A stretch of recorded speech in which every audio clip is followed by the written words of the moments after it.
essential oil industry thought they were voodoo oils, thought they were really, really strange.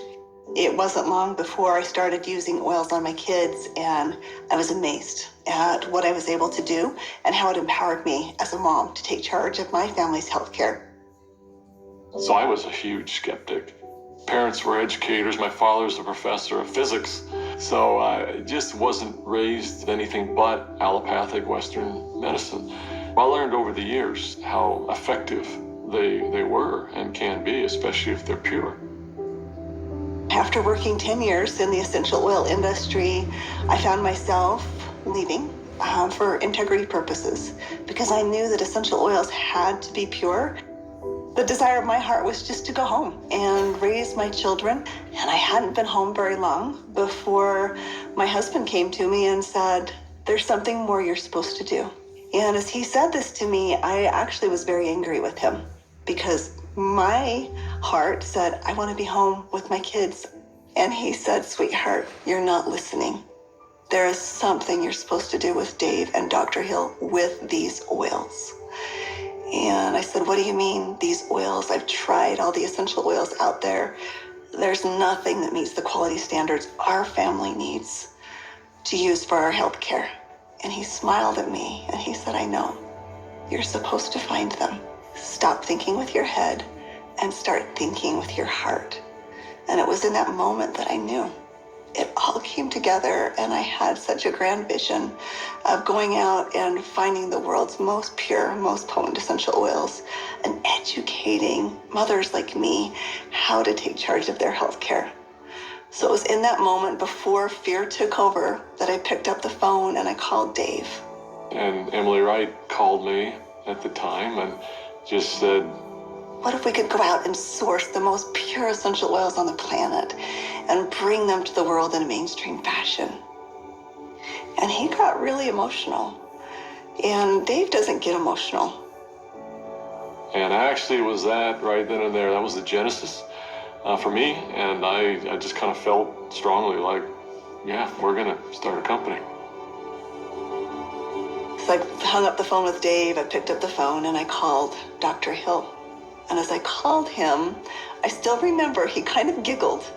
And I said, "Doc, this isn't funny. I'm serious about this. What if we could go out and find these pure oils like we've always wanted to do?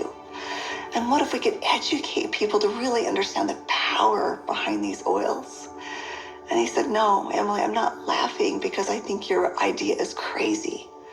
I'm laughing because I was just getting ready to call you and ask you the very same question." It started with an initial little small meeting in an Italian restaurant in the far corner, and we met for 5.5 hours until they finally kicked us out of the restaurant because we weren't buying food anymore. And we just started to dream. We would meet anywhere we could find some space to meet. And it was in some strange places. Of course, the basement of the Armor Library was one. We got too rambunctious and they finally kicked us out of the library. Sometimes it was in the basement of our homes. I remember not telling my kids, that I was unemployed and starting a new thing, but the dad was working on a project in the basement. As I did the business plan, I started to realize that this was going to be big. I just knew that with such a good team and product that had changed our lives, we felt like this was going to be significant. So as we began in the spring of 2008, that's when we had a massive falling out with the housing market in the United States. And there was a lot of panic and a lot of fear. We looked at starting this company. The first thing you think is, I got to raise money. I've got to get capital. And we set out to do that initially. And actually ended up, the four of us, back in New York City, visiting with some very high-profile people.